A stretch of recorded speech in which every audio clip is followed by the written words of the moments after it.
Well, good morning, good afternoon, good evening, and good night to you lovely folks joining me here nice and early over at Marvel Snap Zone. Welcome back for some more of our regularly scheduled YouTube content. It's time for us to start featuring some community decks of a slightly different ilk moving forward. It's very exciting times if you've been playing Marvel Snap since release. A lot of you moving your way into pool number 2. Lots of new exciting cards on the horizon, and they're very, very powerful in that small, condensed pool. And that means you're going to be experiencing a new meta game for the first time. A lot of you walking into Killmonger, discovering how problematic that can be for decks like Kazoo, and finding some of these other very powerful tools that Pool 2 has to offer for you. So today, we're looking at a community deck feature from a user named Aclahest_PT. Now, I may have butchered that. I apologize if I did. This was submitted on our website via our community deck builder, so if you want a chance to have your deck showcased on the Marvel Snap Zone channel, build your deck over there. I check it out every single day to find cool stuff to feature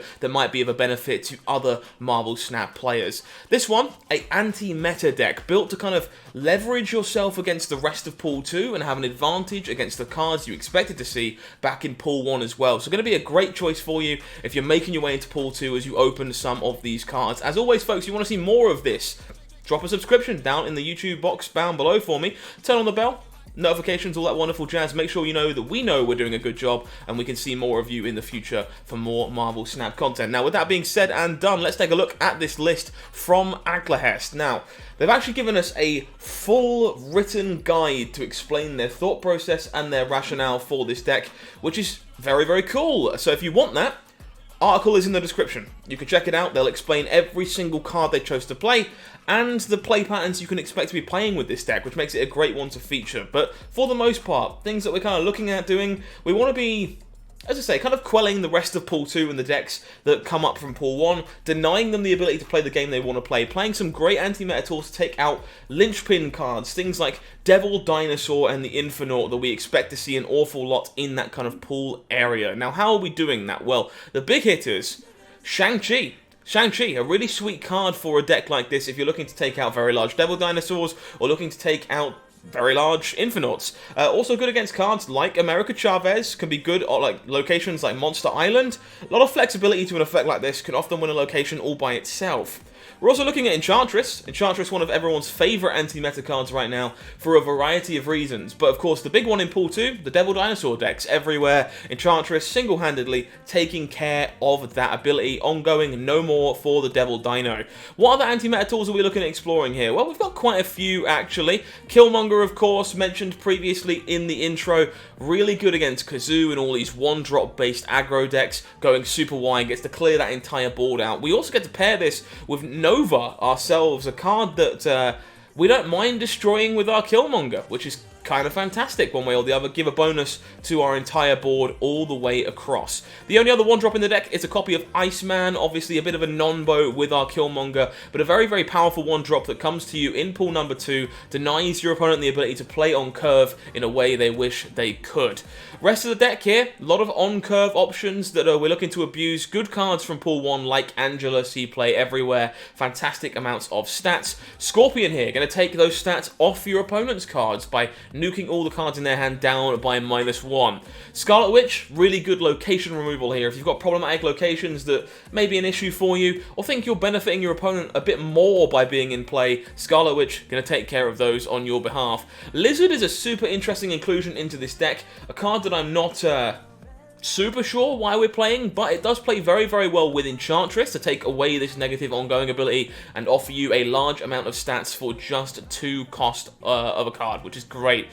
Punisher, reverse version of that effect. Another one that I don't see all too much of these days. Very excited to see what the Punisher can do for us in this kind of shell. Tends to be pretty good on busy locations, and we're going to see what we can do with that one for sure. Last but not least here, Hobgoblin. A really powerful card at taking away an opponent's slot on an opposing location. Huge amount of negative power being granted. Also ruins locations like Atlantis or even Bar Sinister quite regularly. So very, very powerful card in that capacity. And last but not least, our guaranteed turn 6 play. Make sure we've always got something to do in the form of America Chavez. Now, you won't always be playing this, but it's going to make your deck more consistent overall. Draw the cards you want to see more often than you would do otherwise. And if you do end up in a scenario where your hand has already been played out, it means you do have a final power play on that last turn. So, really sweet pull to anti-meta list by Aglahest here. We're going to hop on over onto the ladder, and we're going to see what this deck can do when it is paired up against other pool 3 decks in this particular case. As of course, my collection a little wider, so we will bump into those cards. So don't panic if we don't do particularly well, but it's going to be looking to demonstrate some of the play patterns you should be looking for, and some of the most powerful cards this deck has to offer, even if we are a little under the power level that I would be required to have in pool number 3. So, Sanctum Sanctorium, not great for a deck like this. Really kind of want to be able to play to 3 locations. Unfortunately, no turn 1 play for here. Unsurprisingly, to be honest, there's not an awful lot of great turn 1 plays in this deck, barring Iceman and Nova. Do want to get this early Scorpion down here. Try and take my opponent's stats away as early as we can. Great on turn 2. A little worse on other turns, but for the most part, really solid. Looks like the opponent agrees. Going to Scorpion us too. Both players on a even playing field. So, Nowhere. Okay, so no on-reveal effects going on in Nowhere. This is actually really bad for us, because that means this Hobgoblin can only go in Wakanda, which already has 2 cards here, and I can't remove the Sunspot like I really wish that I could. That being said, I think I'm playing the Punisher over here into Nowhere. This will be really solid for us if our opponent tries to challenge this location, so let's try and do that. Definitely a bit of a awkward set of locations for us here, sadly. Nowhere, Wakanda, Sanctum Sanctorium, not the best of combinations, but we'll play to the locations we can. Hopefully our opponent chooses to leave Wakanda mostly empty, and we can get Hobgoblin in on turn 5. But I would be a little surprised. It's also not great for us here playing the Punisher into Nowhere. I think this is correct overall, but of course it means our Enchantress is a little limited about where she can go. It means we probably have to look to play Lizard Enchantress into Wakanda, maybe.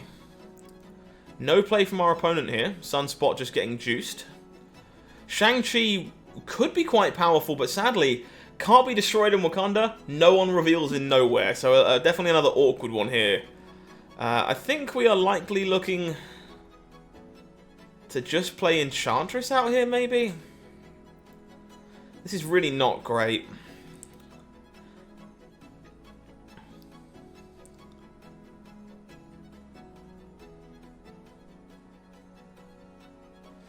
Yeah, I guess we're just Enchantress mid here. This is just trying to play on curve more than anything else. Opponent just juicing up their Sunspot makes a fair amount of sense.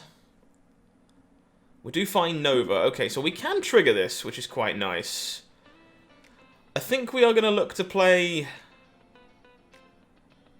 I think I'm taking the risk on this Hobgoblin. This is obviously very unfortunate if my opponent suddenly plays 2 cards in Wakanda. Okay. Looking to just juice their Sunspot, so the Hobgoblin doing some work for us here. And we draw Chavez. So I think we're just going to try and play 6 powers worth of stuff here. We're going to go Lizard, Nova, Killmonger, but I'm trying to figure out where I want the Killmonger to go. It's really close, honestly, given the size of this Sunspot. I wish we could kill this. I'd have snapped for sure. It can't go into Nowhere. It just can't. We don't get to kill Nova if it does, so I guess we're priced into this. Sadly, Lizard is going to be losing a chunk of stats here due to our opponent playing into Wakanda. God, I wish we could have killed that Sunspot. Doc Doom here. Pretty unfortunate all around. Means we do lose both Nowhere and Sanctum Sanctorium.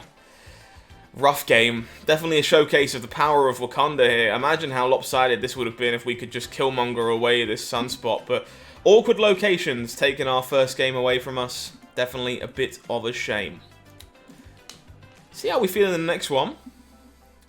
Kind of wild for the anti-meta deck to be getting suppressed by awkward locations, but that is the way that it goes sometimes.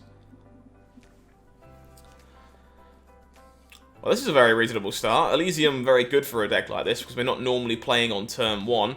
This is a very strong turn 1 Scorpion, which I think we're quite happy about.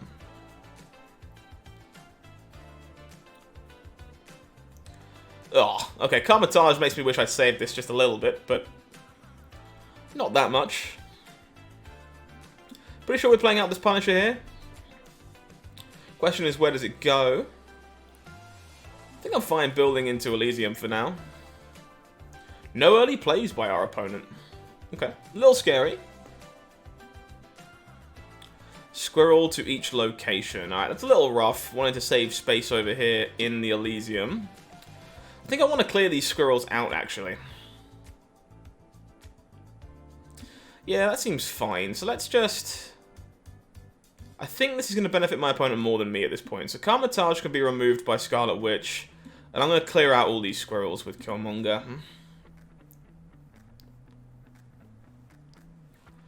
Hell's Kitchen is going to draw me Nova, which is a little unfortunate because I just played my Killmonger. But Avengers Compound here, that's not bad. It's going to make our opponent maybe play a little bit awkwardly on turn 5. We know we can get Hobgoblin down in Avengers Compound next turn. I wish we'd gone second, would have taken our opponent's 1-drops away from them as well. But this turn is looking pretty strong, so Hobgoblin into Avengers Compound seems really good to me. I'm going to play out this Iceman. Pretty sure it's going into Elysium. And Nova at this point just a 2-power body, as our Killmonger has been burnt. So, going to hopefully be able to score some value with Shang-Chi on the final turn of the game, maybe if our opponent goes for a big power play.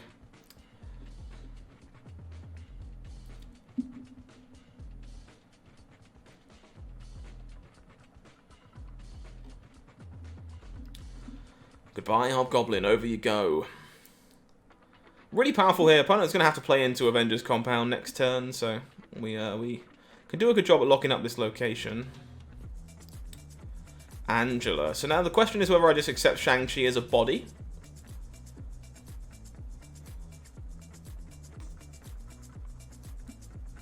I think we do because we're drawing America Chavez, right? We know we're drawing America Chavez on the final turn of the game, so I think I just accept that Shang-Chi is no more than a 3-cost, 3-power body in this particular case. Looking good here. Where are we putting America Chavez is the question.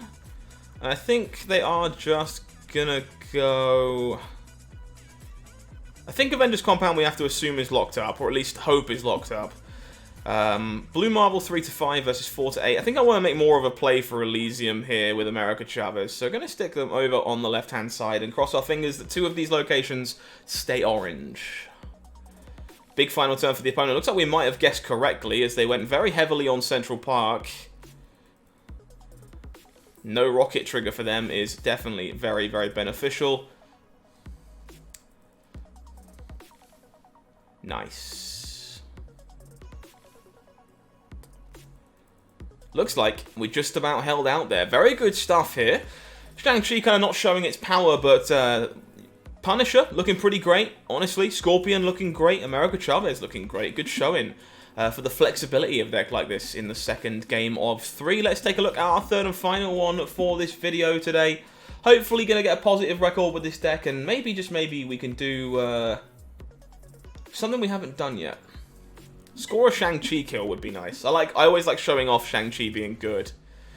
Okay, the Raft is not great for us because we don't play very well on the early turns of the game. Probably don't want to play Lizard into it either, truth be told, as our opponent is very likely to fill it. I think I'm going to extend Angela over here with the hopes that maybe I can find more cheap cards to go alongside Lizard or Killmonger. Never mind. Opponent going to Scarlet Witch the Raft away, so we don't have to worry about that. Stark Tower is a pretty good one to build here. So the temptation here for sure going to be to consider playing this Killmonger out. So our turn 4 is Scorpion Lizard, which is definitely more energy efficient.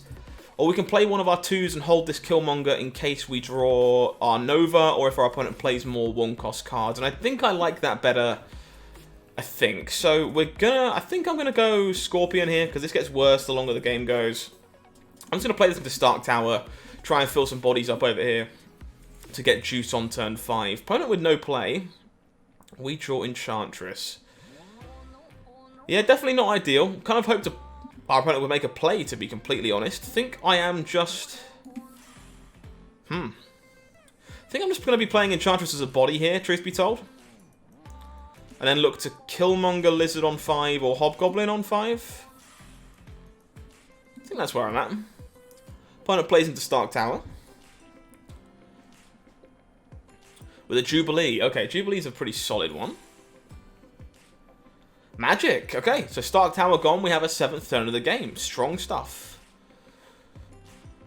Iceman is a reasonable enough draw here. Hopefully we can play this after the Killmonger. Think we're just going to be Hobgoblin this turn, and I kind of like the idea of growing my Angela bigger than it would be otherwise, and also putting it into New York so that my opponent can't move it out of a location into New York later. So I think that's what we're doing. No play from the opponent here makes me think maybe we're looking at an Infernaut? And if we're looking at an Infernaut, I'm definitely going to be holding this Shang-Chi. America Chavez being drawn on turn 6 here. I think we are just going to be playing her out. Hopefully not into the same place as the Infernaut is the problem. I think the Infernaut's probably going mid, so I'm going to challenge Limbo here. Oh, this is going to be so sweet. Exactly why Shang-Chi is good, ladies and gents. Shang-Chi mid. Very, very strong. And I think the rest of this probably going to be fine however we cut the mustard, but I am going to diversify just a little bit. Lizard Iceman is probably what I'm going to do here. I think we snap, as this Shang-Chi should be pretty brutal.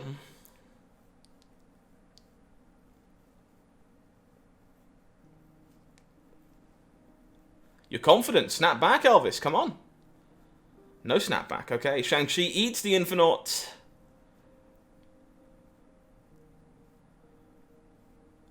Odin is sending back the Hobgoblin. Okay. I think we're fine, though.